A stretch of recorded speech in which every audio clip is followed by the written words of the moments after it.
어떤 청년이 교회를 나왔습니다.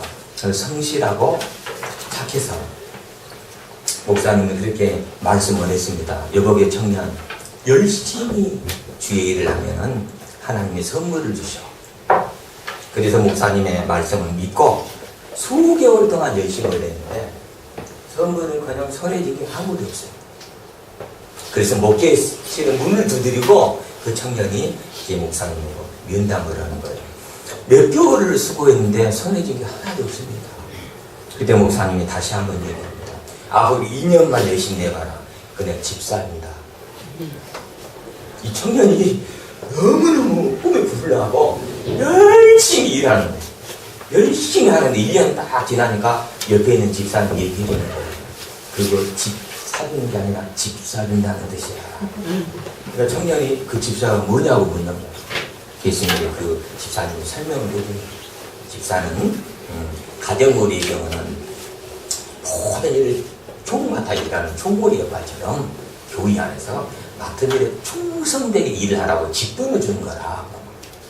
그러냐고. 하면서 진짜 남은 1년을 열심히 했는데 집을 샀대요. 집을 뭐 해야 돼? 샀어요. 집을 사는 것하고 집사하고 틀려요. 내가 송도에 있는 분들이 잘 모르신 것 같아. 집사 이상 분들만 아시는 것 같아. 집사하고 집 사주는 것하고.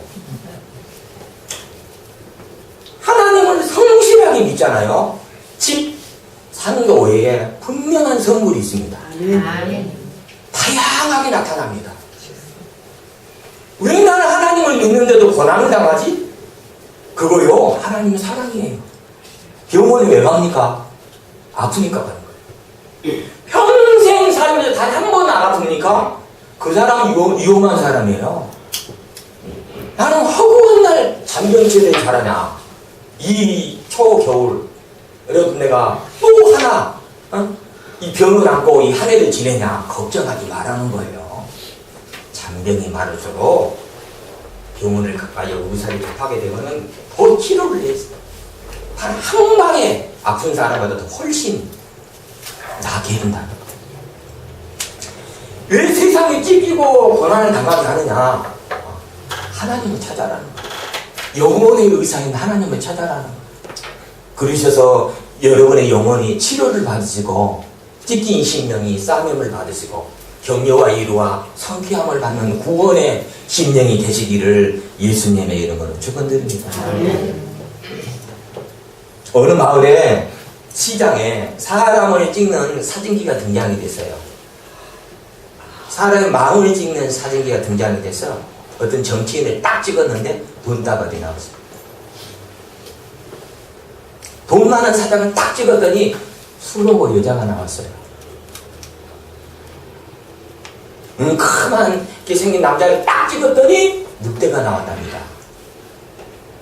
곱게 아름다운 여성을 찍었는데 여우가 나왔대요. 오늘 우리가 하나님 앞에 마음의 사진들을 찰칵 찍을 때 우리 이경이 전사님 뭐가 나올까? 저는 또 뭐가 나오겠습니까? 여러분 생각해 보세요. 우리 정 목사님 딱 찍으면 뭐가 나올까?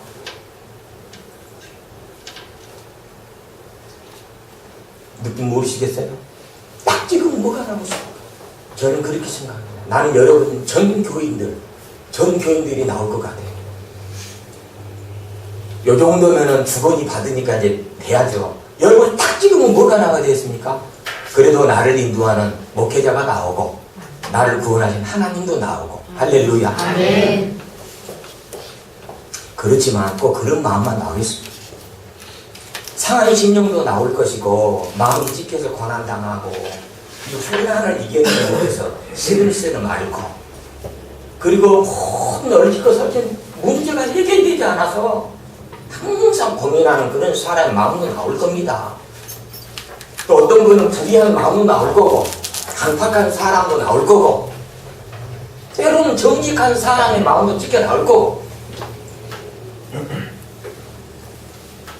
죄를 짓지 않고 완전한 사람은 단 한 명도 없습니다. 뭐가 문제가 되겠습니까? 사람의 속에 있는 그 영 외에는 그 사람 외에는 모릅니다. 고난도 내가 받는 고난은 남이 위로해주고 격려했지만은 내가 하는 것만큼 모릅니다. 오늘 우리 마음속에 착각 찍을 때 과연 우리 마음속에 무엇이 나와야 되는가? 강팍한 마음이라고 하는 것은 딱딱한 마음을 얘기하는 겁니다. 하나님께서 원하지 않는 마음 중에 하나가 강팍한 마음입니다. 강팍한 마음은 굳어지는 거예요. 뻥튀기 할 때 여러분 장난이면 뻥이요 뻥튀기잖아요. 뻥튀기 때 뻥튀기의 첫 번째 조건은 뭐냐면 딱딱한 거 가져오라는 거예요. 응? 그 떡국같이 생긴 거나 뭐 옥수수 같은 거나 딱딱하지 않으면 튀겨지지 않는 거예요. 그러나 하나님 앞에 올 때는 부드러운 마음으로 와야 됩니다. 부서지는 마음으로 와야 됩니다. 나를 다 버리고 빈 마음에 온전히 하나님을 채울 수 있는 그런 심령이 가서 나와야 될 걸로 믿습니다. 저희 아버님은 불행하게 간암으로 돌아가셨어요. 그래서 혹시 유전에 영향이 미칠까봐 제가 간에 대해서 관심이 많습니다. 간이 처음에 나빠지는 첫 번째 이유가 뭐냐면 간이 굳어지는 거예요. 그게 뭐냐면 간경화입니다. 그럼 간이 왜 굳어지느냐? 간이 굳어지는 이유는 세상에서 간이 굳어지는 행위를 했기 때문에 그런 거예요. 간의 역할이 얼마나 큰지 두 가지를 하더라고요. 첫째는 정혈작용, 그러니까 피를 맑게 합니다. 그 다음에 정화작용, 독한 것을 해소시켜주는 거예요. 그러니까 남들은 서너 잔 먹어도 얼굴이 매운데 나는 반 잔만 마셔도 얼굴이 빨개갖고 내가 다 마신 것처럼. 그래서 절대로는 낮에 안 마셔요. 그렇다고 밤에 마시는 것도 아니에요. 나 찍으면은 소리 안 나옵니다. 걱정하지 마세요. 간이 약하다 그런 뜻이에요. 그럼 어떻게 됩니까? 기능장애 가면 간이 굳어져요. 굳어지니까 혈액순환이 안 되죠. 정화가 안 되죠. 그러니까 어떻게 돼요? 온몸 피곤한 거예요. 혈색이 하얘지는 거예요. 그러면서 이제 지병으로 가는 거예요. 영적으로 약해지는 이유가 어디서 오느냐? 강팍해지는 마음에서 오는 거예요.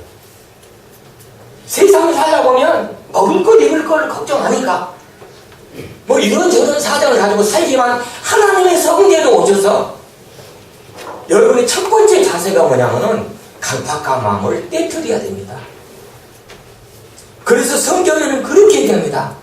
묵은 땅을 기경해라. 묵은 땅은 뭐래라? 기경. 아무리 천리를 달리는 말이라도 바위 위에서 달리겠느냐. 웅덩이에 빠진 자동차를 건져는 게 옛날에 소가 끓이고 냈다 보니까 옛날에 소가 그렇게 힘이 세잖아요. 그런 힘이 센 소도 바위 위에서 쟁기질을 하겠느냐. 하나님은 엄청 능력이 있어도 바위덩어리 갖고 여러분이 오셨는데 탁 찍었는데 바위덩어리를 갖고 오셨어. 근데 거기서 기경이 되겠느냐. 딱 찍었는데 소없는 돌멩이를 가져와서 세상에 근심의 돌멩이, 이상하는 돌멩이, 물결하는 돌멩이를 막 소없이 가져왔는데 거기 쟁기질을 하겠느냐. 여러분 성경에 오셔서 부서뜨리는 방망이 말씀을 통해서 다 깨져버리고 그리고 강팍한 모든 것이 묵은 땅에 기경이 되셔서 부드러운 밭에 뿌려지는 말씀의 씨앗을 통해서 싹이 내고 가지가 내고 결국 아름다운 열매가 되쳐나가는 주의 종들이 되시기를 예수님의 이름으로 축원드립니다. 그래서 열매의 시작은 뭘로부터 이루어지느냐 했더니 열매의 시작은 깨달음에서 온다. 뭐에서 온다? 깨달음에서 온다. 말씀을 듣고 저 말씀의 맥이 뭐지? 저 말씀의 뜻이 뭐지? 그 말씀의 뜻을 깨달을 때부터 열매가 맺혀지죠. 가더라고요. 그런 말씀을 깨닫기 위해서는 어떻게 해야 되느냐? 여러분 복잡하게 생각하지 마세요. 하나님을 믿는데 뭐 천자의 문, 하문을 써야 된다, 뭐 성경을 배워야 된다. 그건 아닙니다. 그거를 배우기 위해서는 묵상하고 그 심령 안에 말씀이라고 하는 내주하시는 성령이 주도적으로 내 삶을 이끌어가게 하는 목적이 있는 것이죠. 그러니까 사실 깨달음이라고 하는 거는 이 성경 속에 여러분이 접할 때 이걸 단순하게 생각하지 않으면 복잡하게 생각하지 말하는 거예요. 상담 요법 중에요. 상보교류가 있고 이면교류가 있어요. 상보교류가 있고 이면교류가 있고 교차교류가 있는데 하나님께 진짜 원하는 게 뭐냐면 세상에서 그렇습니다. 야, 너 시간 있냐? 그러면 단순하게 너 시간 있냐고 물어봤잖아. 그럼 단순하게 얘기하면 나 시간 없어. 있어. 그게 이제 상보교류예요. 직설적으로 그러는 거예요. 야, 너 몇 시냐? 지금 11시 31분이야. 그게 단순하게 얘기하는데 이면교류는 뭐냐면은 야, 너 시간 있냐? 그러면 속으로 자식은 맨날 여러분 그냥 한가한 상거 생각하나? 이렇게 이면을 생각하지 말하는 거예요. 당신이 몇 시인데 지금 들어오는 거야? 예를 들어 밤 11시, 지금 오전 11시가 아니라 오후 밤 11시 31분이다 합시다. 그럼 이제 부인이 들어가죠. 맨날 시간이 몇 시야 당신? 근데 속으로는 맨날 늦어. 당신 남편 자격 있어? 속마음으로는 그렇게 생각한다는 거예요. 그렇게 생각하지 말고 그냥 물었으면은 당신 몇 시야 하면은 11시 31분이네? 그 단순하게 생각해라는 거예요. 그 남편도 쥐가 맨날 시간 물어. 쥐가 남편답게 대우해봤어? 그러니까 맨날 늦게 오지. 속으로 이상한 생각하지 말라는 거예요. 여러분이 하나님 성전에 오실 때 하나만 그대로를 바라는 거예요. 파란 안경, 빨간 안경을 벗어버리고 투명하게 그대로 여러분이 뵙기를 원한다면 여러분이나 저나 심령이 청결한 영혼들이 되셔서 하나님을 뵐 거로 믿습니다. 그래서 여러분 단순하게 사십시오. 시간을 물었으니까 시간을 얘기하는 거예요. 왜 늦었냐고 얘기하니까 늦는 이유를 얘기하는 거예요. 성경은 복잡한 게 아닙니다. 이 땅에 왔으니까 왔다고 하는 거지. 안 왔는데 왔다 가고 왔는데 안 왔다 가면 어떻게 되겠습니까 결과가? 성경은 만화책이 아닙니다. 저는 드라마를 개인적으로 싫어합니다. 근데 여성분들은 좋아하시더라고요. 근데 저도 싫어하는데 슬금 가끔 봐요. 근데 제 예상대로 맞아떨어져요.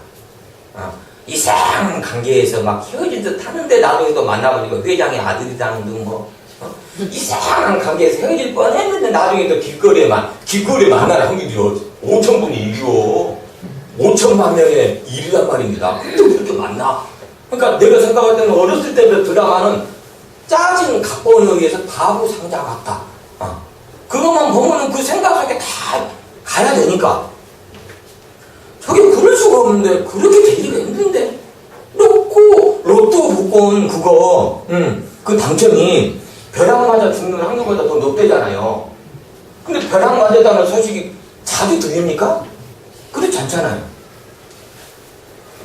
그러나 영적으로는 여러분이 영적으로는 바보 상자를 보는 느낌으로 오라는 거예요. 계산하지 말고. 드라마는 이후에 어떻게 될까? 정해졌어요, 거의. 그런데 성경 안에서는 어떻게 될까를 생각하지 말고 그대로를 믿으시라는 거예요. 오리라는 말을 들을 거니까 왔다 하면 결론은 온 거예요. 믿습니까? 온 거예요. 올 것이다 하면 오게 된다는 거죠. 그럼 이제 기다리면 되는 거예요. 오늘 본문의 내용을 보면은 베드로 사도가 그렇게 말씀하고 계십니다.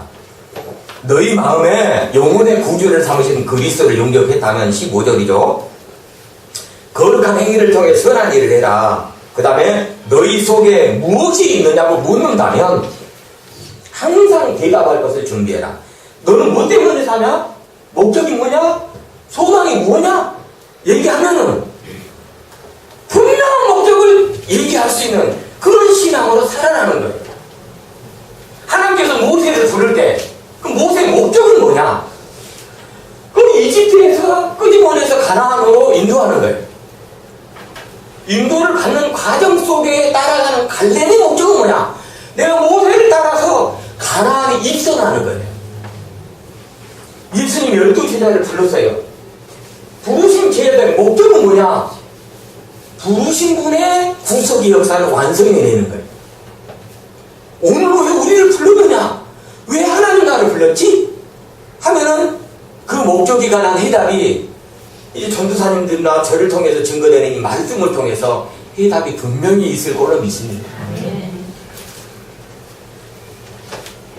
우리가 이 세상에 살면서 이제 진리를 깨달아버려서 확신이 생기잖아요. 그럼 그 어떤 것으로 인해 흔들림이 없습니다. 그래서 확신은 다른 말로 뭐냐? 믿음이라 그럽니다. 그래서 하나님 나라를 기다리는데 절대 믿음이 없이 기다릴 수가 없습니다. 그래서 하나님 나라는 믿음이 있어야 될 걸로 믿습니다. 그럼 믿음을 다져나가고 믿음이 요동되지 않고 그 믿음을 끝까지 지켜나가기 위해서는 그 믿음을 향한 소망이 날마다 뜨거워야 될 걸로 믿습니다. 우리가 저 서해안 가끔 나가면요, 유난히 바람이 많이 부는 걸 봐요. 그럴 때 배가 바닷물에 떠 있는데 출렁이는 거라도 떠 내려져 가는 이유는 결정적인 거 하나예요. 그 배에는 전부 다 뭐가 있어요? 닷이 있어요? 돛이 있어요? 두 개 다 필요해요. 두 개 다 필요해요. 돛은 바람이 불 때 목적을 향해 가는 거고, 그 다음에 닷은 정박해 있을 때 편리하지 않고 떠내버리지 않도록 볼에다가 뭘 내려요? 네, 그걸 내리는 거. 그게 뭐예요? 닷이에요. 맞습니다. 그리고 두 개 다 필요한 거예요. 돛은 방향을, 바람이 불 때 방향을 향해서 조정해서 가는 거고, 돛이라고 하는 건 정박해 있을 때, 안전하게 정박해 있을 때 볼에다 딱 내려놓는 게 뭐예요? 닷이단 말이죠. 그러면 우리가 믿음을 가졌어요. 그런데 믿음을 가졌는데 세상을 살다 보니 힘들고 어려운 일도 많으니까 우리는 편안할 수 있어요. 흔들릴 수 있어요. 그러나 우리가 떠 내려가지 않고 전복되지 않는 이유는 뭐냐? 소망에 다시 있으니까. 그 소망이 다시 뭐냐 했을 때 결국 믿음이 있다는 거예요. 그러니까 믿음하고 소망에 다도는 이거가 되는 거예요. 이번에 세월호 사건 아시죠? 그 배가 전복되는 거. 여러 가지 이유가 있겠죠. 그러나 세월호가 그 정도의 사람을 태우려면은 2,000톤이 넘는 물이 있어야 돼요. 워터 바라스, 밸러스트라 그러는 거죠. 워터 밸러스트. 그러니까 평형수. 빈 배가 바다를 이렇게 못 가거든요. 그러면 수백 명을 태우려면은 기본적으로 요동하지 않도록 한쪽으로 치우치면 반대로 갈 수 있도록 복원력이 될 수 있도록 이렇게 쏠려주면은 반대쪽에서 다시 물러져가지고 평형을 유지할 수 있는 평형성은 물이 있어야 되는데 물을 다 줄여버린 거예요. 그러니까 어떻게 돼요? 사람을 더 태울 수도 있고 편할 수도 있는데 위기를 당하니까 어떻게 돼요? 전복이 돼버립니다. 여러분이 세상을 살면서 영적인 평형성을 채우지 못하면은 이렇게 우동 저렇게 우동 그리고 희망은 전복이 됩니다. 왜 그래요? 말씀에 붙잡힌 삶을 못 사니까 그러는 거예요. 말씀의 목적이 뭐냐? 내 목적이 분명하냐? 그러면은 요동하다가도 딱 합니다. 오뚜기처럼. 그런데 말씀에 평형수가 없으니까 채워야 될 것 표준적으로 채우지 못하니까 흔들리다가 전복이 되어버립니다. 우리나라에서 이제 건물이 많이 올라가죠. 여의도는 63빌딩 80년대에 건축했습니다. 그런데도 그 몇 터 나간지 아십니까? 중심을 잡아줄 수 있는 설계가 됐어요. 송도에 가보십시오. 64층이 있습니다. 부산에도 있고 전라도 어디 보성 쪽에도 있어요. 그러면 건물이 올라갈 때는 건물 옥상에 뭐가 있느냐? 거기 물탱크가 있는 거예요. 평형수 역할을 하는 거예요. 그게 지진이 내리는 풍랑이 불 때 이렇게 했는데 다시 이렇게 오게끔 평형수가 조정을 해주는 거예요. 이 세상에 살면서 한두 번 흐르지 않는 사람이 있습니까?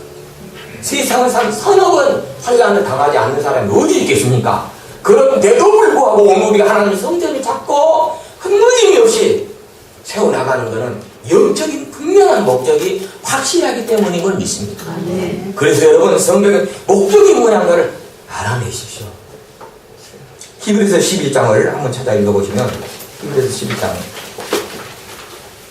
성경을 한번 읽어보시면 13절인가요? 한번 이 사람은 다 믿음을 따라 뭐 했어요? 네. 믿음 때문에 순교를 했습니다. 믿음이 없으면 다 도망갈 수도 있어요. 그런데 믿음으로 순교가 바꿔버린 거예요. 여러분 봐보시오. 북한의 사상이 세상에서 이제 우리 남한에 와서 뭔 일을 하는데 위험한 일을 당하면 자폭해버려요. 죽음보다 사상이 더 크니까 그런 거예요. 저분들도 마찬가지입니다. 믿음으로 죽어버렸다는 거예요. 왜 그러냐? 죽음보다 더 큰 믿음이 있었기 때문에. 그럼 뭔 믿음이냐? 죽어도 산다는 믿음 갖고 있었던 거예요. 죽어도 뭐 하는 거? 우리가 돌아가시면 그러잖아요. 하나님은 안 믿으면 극락에 가셨다는 거, 뭐 좋은 나라에 가셨다는 거. 하나님을 믿으면 천국에 가셨다고 그러잖아요. 그 나라가 있는 거예요. 그러니까 저기서 우리 성수장이 읽은 그 말씀, 믿음으로 죽었다. 그들이 누구냐는 거예요. 믿음으로 산 거예요. 죽음으로 바꾸는 그 믿음을 갖고 있었다는 거예요. 그 왜 바꾸느냐? 죽어도 살기 때문에. 죽어도 뭐 하기 때문에. 그럼 오늘 우리에게 과연 너는 죽음을 바꿀 수 있느냐 묻는다면 우리도 이제 고백을 좀 해봐야 되겠죠. 과거의 신앙은 죽은 자들이 사는 부활의 신앙을 가졌어요. 그러나 오늘 우리에게 주는 믿음은 뭐냐면 죽음을 맛보지 않고 그 영육을 보존해 주겠다는 거예요. 믿습니까? 그대로 믿으시라는 거예요. 그 의가 있겠어. 마음대로 살아면 되겠지. 마음대로 살았으니까 간이 굳어지고 뭔 병이 걸리는 거예요. 여러분, 영육의 구원이라고 하는 거는 영혼의 구원도 되지만 여러분의 육체를 잘 보존해 주시고 하나님께서 이끌어 주시고 지키실 거를 믿습니다. 그래서 저기서 그들은 믿음을 따라 죽었으며 이런 식으로 그래요. 그 다음에 32절부터 그 읽어보시면 또 어떤 이들은 조롱과 채찍질 뿐 아니라 결박과 옥에 갇히는 시련도 받았으며 돌로 치는 것과 톱으로 켜는 것과 시험과 칼로 죽임을 당하고 양과 염소의 가죽을 입고 유리하여 공핍과 환난과 학대를 받았으니 구속의 성경의 구속 묘사를 보면은 정말 어려웠던 시기가 뭐냐면은 사실은 초대교회 시대입니다. 초대교회라고 하는 것은 뭐냐면은 제일 처음에는 아담의 시대가 나오고 그 이후로는 이제 족장의 시대가 나오고 그다음에 왕들의 세기가 나와요. 그리고 열왕기상 이런 나와요. 그 다음에 대선지, 소선지 이렇게 나와요. 그 다음에 말라기를 기준으로 400년 쉬었다가 예수님이 오시고 그 다음에 예수님이 이제 2000년 전에 오셔서 제자들을 부르시고 그 다음에 제자들이 다 돌아가셨지만 제자들이 양육한 그들을 가르쳐 누구냐면은 그들이 초대교회 일꾼이에요. 그분들 시대, 그러니까 예수님 돌아가신 이후에 제자들도 죽은 이후의 시대를 초대교회라고 하는데 보통 뭐 예수님 이후에 이제 100년, 200년, 300년, 400년, 500년 이런 사이죠. 그 시대에 폴리갑이라고 하는 교부가 있었습니다. 그러니까 예수님의 제자죠. 얼마나 큰 믿음이 있었겠어요? 믿음이 있었어요. 그러니까 86년, 그러니까 86세에 순교를 당합니다. 화형으로 불태워서 죽는데 그때 로마의 귀족들이 고관들이 와서 그 얘기를 하는 거예요. 엄청나게 핍박이 심할 때 한 번만 부인해봐라. 네가 믿는 예수님 단 한 번만 부인해봐라. 그러면 불구덩이를 자꾸 살려주겠다. 폴리갑이 그 얘기를 하는 거예요. 제가 1년 시작해서 86년까지 하나님을 믿고 예수님을 믿었는데 주님이 86년 동안 단 한 번도 나를 부인하지 않았습니다. 그럼 내가 이런 위기를 당했다고 내가 예수님을 부인하겠습니까?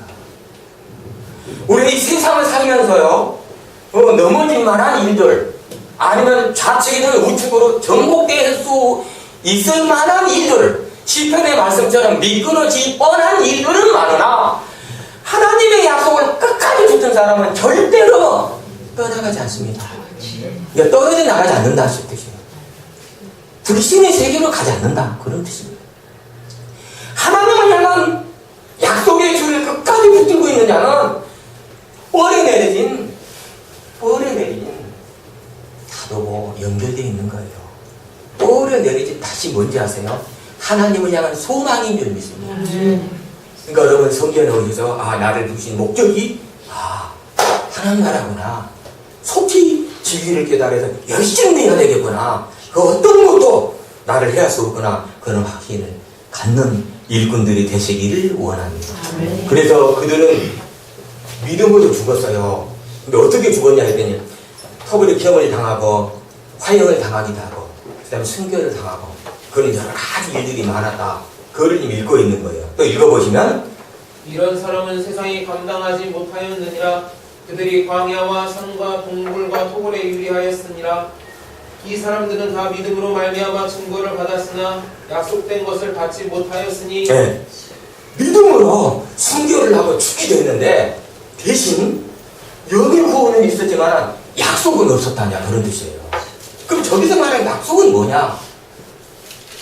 우리가 한번 의문을 가져볼 때 성경이 말하는 해답은 사실 오늘 우리가 기다리는 첫째의 부활이라고 하는 새하늘과 새 땅의 영광인 줄 믿습니다. 저분들도 그 나라를 사모했지만 시기가 아니었기 때문에 죽었지만 그렇지만 죽은 뒤에 부활이 있다는 소망을 갖고 그렇게 간 거예요. 바울도 왕들 앞에서 누구든 어디를 가든 바울도 부활에 관한 설교를 합니다. 아그리파 왕이여 나같이 되기를 원하나이다. 세상에 눈에 보이다 없어지면 그걸로 끝납니다. 그러나 세상에서 하나님을 믿고 없어지면 죽어도 삽니다. 부활의 신앙이 있습니다. 다 나같이 되기를 원합니다. 이게 영적인 부활이라면 저기서 말하는 그때가 아니어서 죽었다. 그럼 그 약속은 우리를 통해 이루실 거는 믿습니다. 확신을 가지고 여러분의 소망에 닻을 내리시고 요동함이 없이 전진해 나가시기를 예수님의 이름으로 축원드립니다. 결국 300년에서 500년, 그러니까 313년 니케아 회의, 콘스탄틴 누스 황제가 결국 기독교를 공인으로 이렇게 인정을 해버려요. 로마가 어떤 나라입니까? 로마는요 세계 최고의 파워를 갖고 있었고 로마 황제가 말하는 게 법이었어요. 그런 나라에 땅굴을 파고 하나님을 믿었던 기독교인들이 313년에 승리했습니다. 오늘 우리도 믿음으로 더 견뎌 나가십시오. 더 소망의 밧줄을 뻘에 내리듯이 소망을 향해 붙들고 나가십시오. 반드시 승리하야 돼요. 우리 목전에 이루어지게 될 걸로 믿습니다. 탄압과 그리고 핍박, 억압 그 모든 걸 이길 수 있었던 것은 초대교회의 부활의 신앙에 있었던 겁니다. 오늘 우리도 분명히 이겨내면서 첫째의 부활의 영광에 서는 일꾼들이 되시기를 주님의 이름으로 축원드립니다. 결국 믿음이 있고 소망이 있는 자는 결국 기다리는 겁니다. 그래서 결국 믿음은 기다림이 없이 영광을 볼 수 없는 겁니다. 그래서 여기 선진들의 신앙을 봐보십시오. 전부 다 기다렸습니다. 전부 다 기다렸습니다. 나무를 따르면요, 나무가 어떻게 자라느냐면 나무태가 나와요. 나이테가 이렇게 나와요. 그럼 나이테가 이렇게 있고 이렇게 있고 이렇게 있어요. 어떤 나이테는 넓고 어떤 나이테는 좁아요. 여러분이 봐보시면. 근데 이거 넓다 하는 얘기는 뭐냐면 1년 동안 아무 일이 없었다는 거예요. 비도 잘하고 햇빛도 좋고 좋았다는 거예요. 이게 넓은 거예요. 근데 어떤 애는 좁아요.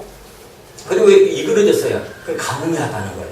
가뭄이 오니까 어떻게 돼요? 뿌리가 다 내리려고 힘을 쓰고 저성장이 이루어지는 거예요. 햇빛이 좋고 또 비가 자주 그리고 적당히 낼 때는 좋아요. 환경이 좋아요. 근데 문제는 모든 환경이 좋고 나이테가 다 넓고 넓은 나이테는 폭풍이 불면 쓰러진다는 거예요. 그러니까 어떻게 해요?